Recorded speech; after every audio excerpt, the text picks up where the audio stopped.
ఒక యోగి ఆత్మకథ అధ్యాయం 1. మా తల్లిదండ్రులు నా బాల్య జీవితం. ఇందులోని సెకండ్ పార్ట్ అండి.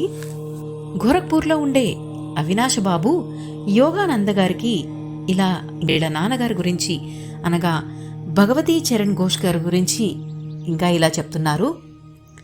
మీ నాన్నగారు ఎటువంటి విచిత్ర పరిస్థితుల్లో లాహిరీ మహాశయులకు శిష్యులయ్యారో ఎప్పుడైనా విన్నావా? అది వేసవికాలం. మందంగా ఉండే మధ్యాహ్నం పూట అవినాశబాబు నేను మా ఇంటి ఆవరణలో కూర్చుని ఉన్నాం. అప్పుడు ఈ చిక్కు ప్రశ్న వేశారాయన. ఏం చెబుతారో వినాలన్న ఆశతో చిరునవ్వు నవ్వుతూ తెలియదన్నట్లుగా తల తిప్పాను. నువ్వింకా కొన్నేళ్లకి పుడతావనగా నేను కాశీ వెళ్ళి మా గురువుగారి దర్శనం చేసుకురావడానికి ఓ వారం రోజులు సెలవిమ్మని నా పై ఆఫీసరు గారిని అంటే మీ నాన్నగారిని అడిగాను. దానికి నన్ను వేళాకోళం చేశారాయన. మతంలో పడి పిచ్చివాడివవుతున్నావా ఏమిటి అని అడిగారు. నువ్వు కనుక పైకి రాదలుచుకుంటే ఆఫీసు పని మీదే దృష్టి పెట్టుకో అంటూ హితవు చెప్పారు. ఆ రోజు నేను విచారంగా ఇంటి మొహం పట్టి చెట్ల గుబుర్లున్న దారిలో నడిచిపోతుంటే పల్లకీలో వస్తూ మీ నాన్నగారు కనిపించారు. బంట్రోతుల్ని పల్లకీని వెనక్కి పంపివేసి ఆయన నాతో నడక సాగించారు. నన్ను ఓదార్చే ఉద్దేశంతో లౌకికంగా విజయం సాధించడానికి కృషి చేస్తే కలిగే లాభాలేమిటో చెప్పుకొచ్చారు. కాని నేను దిగులు పడుతూనే ఉన్నాను. లాహిరి మహాశయ, మిమ్మల్ని చూడందే నేను బ్రతకలేను అంటూ మొరపెడుతూనే ఉంది నా గుండె అదే పనిగా. ప్రశాంతంగా ఉన్న ఆ పొలం చివరికి సాగింది మా దారి. అక్కడ ఉవ్వెత్తుగా లేచిన కెరటంలా పెరిగిన అడవిగడ్డికి కిరీటం పెట్టినట్టుగా మెరుస్తున్నాయి సాయంకాలం సూర్యకిరణాలు. అద్భుతమైన ఆ దృశ్య సౌందర్యానికి మేము ముగ్ధులమై నిలబడిపోయాము. ఇంతట్లో ఆ పొలంలో మాకు కొద్ది గజాల దూరంలోనే మా గురుదేవులు ప్రత్యక్షమయ్యారు. భగవతి బాబు, మీ కింద పనిచేసే ఉద్యోగి విషయంలో మీరు మరీ కఠినంగా ఉన్నారు అన్నారాయన. ఆశ్చర్యచకితులమై ఉన్న మా చెవుల్లో ఆయన కంఠస్వరమే మారుమ్రోగింది. ఎంత విచిత్రంగా ప్రత్యక్షమయ్యారో అంత చిత్రంగానూ అదృశ్యమయ్యారు. నేను మోకరిల్లి లాహిరి మహాశయ, లాహిరి మహాశయ అంటూ ఆశ్చర్యంతో ఆయన్ని స్మరించాను. మీ నాన్నగారు కొద్ది నిమిషాల పాటు మాన్పడి నిశ్చలురైపోయారు. అవినాష్ బాబు, సెలవు నీకివ్వడమే కాదు నాక్కూడా నేను ఇచ్చుకుంటాను. రేపే బయలుదేరి కాశీ వెళ్దాం. నీ తరపున చెప్పడం కోసం తమ సంకల్ప శక్తి వల్ల ఇక్కడ ప్రత్యక్షం కాగలిగిన మహాగురువులు లాహిరి మహాశయుల్ని గురించి నేను తప్పకుండా తెలుసుకోవాలి. మా ఆవిడ్ని కూడా తీసుకువెళ్లి తమ ఆధ్యాత్మిక పంథాను అనుసరించడానికి మాకు దీక్ష ఇమ్మని ఆయన్ని అడుగుతాను. ఆయన దగ్గరికి తీసుకువెళ్తావా? తప్పకుండా. నా ప్రార్థన అద్భుతంగా ఫలించినందుకు, పరిస్థితులు తొందరగా నాకు అనుకూలంగా మారినందుకు ఆనందంలో మునిగిపోయాను. మర్నాడు సాయంకాలం మీ అమ్మగారు, నాన్నగారు, నేను కాశీ వెళ్లడానికి బండి ఎక్కాం. ఆ మర్నాడు అక్కడికి చేరగానే కొంత దూరం గుర్రబండి మీద వెళ్లి తరువాత సన్నసన్నటి సందుల గుండా నడిచి ఏకాంతంగా ఉన్న ఇంటిని చేరుకున్నాం. గురువుగారు కూర్చునే చిన్న గదిలోకి ప్రవేశించాం. అలవాటుగా ఆయన పద్మాసనంలో స్థిరంగా కూర్చుని ఉన్నారు. వారి ముందు ప్రణమిల్లాం. గుచ్చి చూసే తమ కళ్ళని మిలమిల్లాడించి మీ నాన్నగారి మీద చూపు నిలిపారు. భగవతి బాబు, మీ కింద పనిచేసే ఉద్యోగ విషయంలో మీరు మరీ కఠినంగా ఉన్నారు. 2 రోజుల కిందట గడ్డిబీడులో ప్రత్యక్షమైనప్పుడు అన్న మాటలే ఇప్పుడు కూడా ఆయన అన్నారు. ఆ తరువాత అవినాష్ బాబు నా దగ్గరికి రావడానికి మీరు అనుమతించినందుకు, అతనితో పాటు మీరు, మీ భార్య కూడా వచ్చినందుకు చాలా సంతోషం అని కూడా అన్నారు. మీ తల్లిదండ్రులకు ఆయన క్రియాయోగం అనే ఆధ్యాత్మిక సాధనను ఉపదేశించి ఆనందపరిచారు. చిరస్మరణీయమైన ఆ దివ్య దర్శనపు రోజు నుండి సహశిష్యులమైన మీ నాన్నగారు నేను ఆప్తమిత్రుల్లా ఉంటున్నాం. నీ పుట్టుక విషయంలో లాహిరి మహాశయులు గాఢమైన ఆసక్తి చూపించారు. నీ జీవితం ఆయనతో తప్పకుండా ముడిపడి ఉండాలి. మహాగురువుల ఆశీస్సు ఎప్పటికీ వృధా కాదు. నేను ఈ ప్రపంచంలో అడుగుపెట్టిన కొద్ది కాలానికే లాహిరి మహాశయులు తనువు చాలించారు. ఆయన ఫోటో ఒకటి అందంగా అలంకరించిన చట్రంలో మా ఇంట్లో ఉంది. ఆఫీసు వాళ్లు చేసే బదిలీల వల్ల మా నాన్నగారు తిరిగిన ఊళ్ళల్లో అల్లా ఆయన ఫోటో మా పూజా మందిరానికి వన్నె తెస్తుండేది. అమ్మా నేను అనేక రోజులు పొద్దుట సాయంత్రము తాత్కాలికంగా ఏర్పాటు చేసుకున్న మందిరం దగ్గర ధ్యానం చేస్తూ కూర్చునేవాళ్ళం. సుగంధం గల చందనంలో ముంచిన పూలతో పూజ చేస్తుండేవాళ్ళం. సాంబ్రాణి, గుగ్గిలం, ధూపాలు వేసేవాళ్ళం. లాహిరి మహాశయుల్లో సంపూర్ణంగా వ్యక్తమైన దైవత్వాన్ని సమైక్య భక్తి ప్రవర్తులతో మేము ఆరాధించేవాళ్ళం. ఆయన ఫోటో నా జీవితం మీద చూపిన ప్రభావం మహత్తరమైనది. నేను పెరుగుతున్న కొద్దీ ఆ మహాశయుల్ని గూర్చిన భావన కూడా నాతో పాటు పెరుగుతూ వచ్చింది. ధ్యానంలో కూర్చుని ఉండగా ఆ ఫోటోగ్రాఫులో ఉన్న ఆయన ఆకారం ఆ చిన్న చట్రంలోకి బయటికి వచ్చి సజీవ రూపం దాల్చి నా ఎదురు కూర్చున్నట్లుగా కనిపించేది తరచూ. తేజోమయమైన దేహంతో ప్రకాశిస్తున్న ఆయన పాదాల్ని తాకడానికి నేను ప్రయత్నించినప్పుడు మళ్లీ బొమ్మలా మారిపోయేది.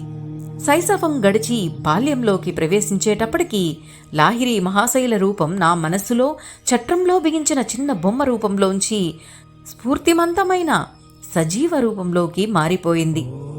ఏదైనా జటిలమైన సమస్య ఎదురైనప్పుడు కానీ, సంక్షోభం ఏర్పడినప్పుడు కానీ తరచుగా ఆయన్ని ప్రార్థిస్తూ ఉండేవాణ్ణి.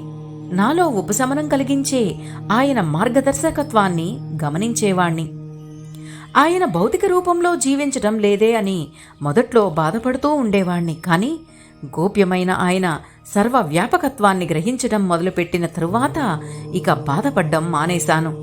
తమను చూడాలని అతిగా ఆదుర్దాపడే శిష్యులకు ఆయన రక్త మాంసాలతో నిండిన దేహాన్ని చూడ్డానికి ఎందుకు రావడం? నేను మీ కూటస్థ అనగా ఆధ్యాత్మిక దృష్టి శ్రేణిలోనే ఎప్పుడూ ఉండగా అని రాస్తుండేవారట. నాకు 8 ఏళ్ల వయసప్పుడు లాహిరి మహాశైల ఫోటో మూలంగా అద్భుతంగా స్వస్థత చేకూరే భాగ్యం కలిగింది. ఈ అనుభవం నా ప్రేమను మరీ గాఢం చేసింది. బెంగాలులో మా వంశం వారికున్న ఇచ్చాపుల్ ఎస్టేట్లో ఉండగా నాకు ఏషియాటిక్ కలరా అనే వ్యాధి వచ్చింది. నా మీద ఆశలు వదులుకున్నారు. డాక్టర్లు ఏమీ చేయలేకపోయారు. నా మంచం దగ్గర కూర్చున్న అమ్మ నాకు తలాపీ దిక్కున గోడ మీద పైన ఉన్న లాహిరి మహాశైల ఫోటో వైపు చూడమని బెంబేలు పడుతూ సైగ చేసింది. మనసులో ఆయనకు దండం పెట్టు.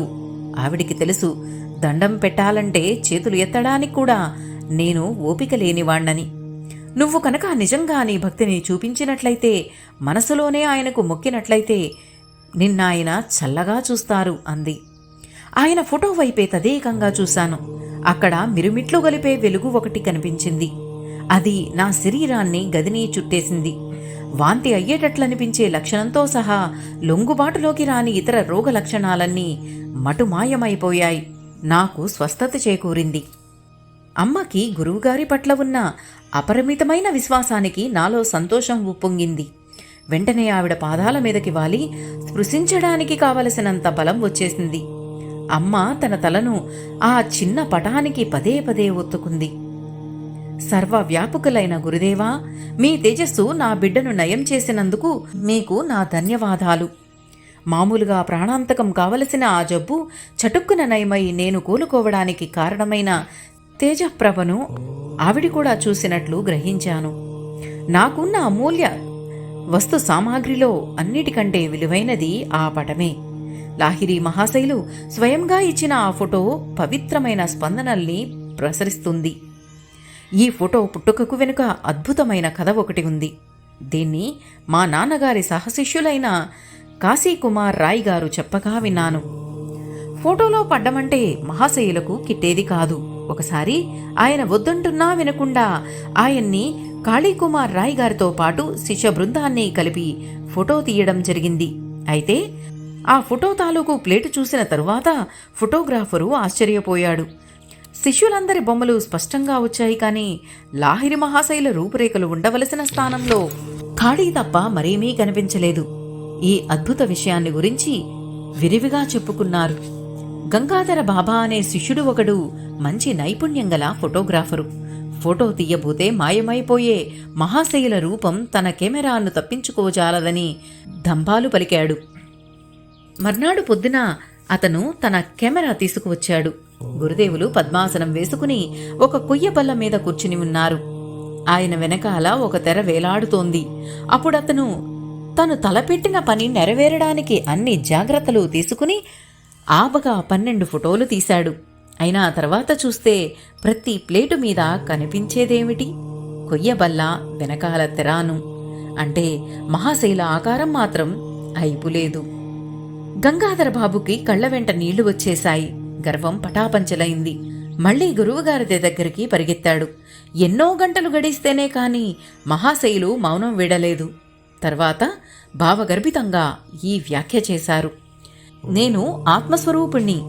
సర్వవ్యాప్తమైన అగోచర శక్తిని నీ కెమెరా ఫోటో తీయగలదా? తీయలేదని తెలుసుకున్నానండి. కానీ స్వామి, మీ శరీరాలయం ఫోటో ఒకటి కావాలని భక్తితో కోరుతున్నాను. ఇంతవరకు నా దృష్టి సంకుచితంగా ఉంటూ వచ్చింది. ఆత్మశక్తి మీలో సంపూర్ణంగా ఉంటుందన్న సంగతి ఈనాటి వరకు గ్రహించలేకపోయాను. అయితే రేపొద్దున్నే రా, ఫోటో తీసుకుందువుగాని అన్నారు మహాశైలు. ఫోటోగ్రాఫరు మళ్లీ ఫోకస్ చేశాడు. కంటికి కనిపించకపోవడమనే చిత్రమైన ముసుగులో మరుగుపడకుండానే ఈసారి ఆయన పవిత్ర రూపం స్పష్టంగా ఫోటోలో పడింది. ఆ మహాయోగి మరొక ఫోటో ఎప్పుడూ తీయించుకోలేదు.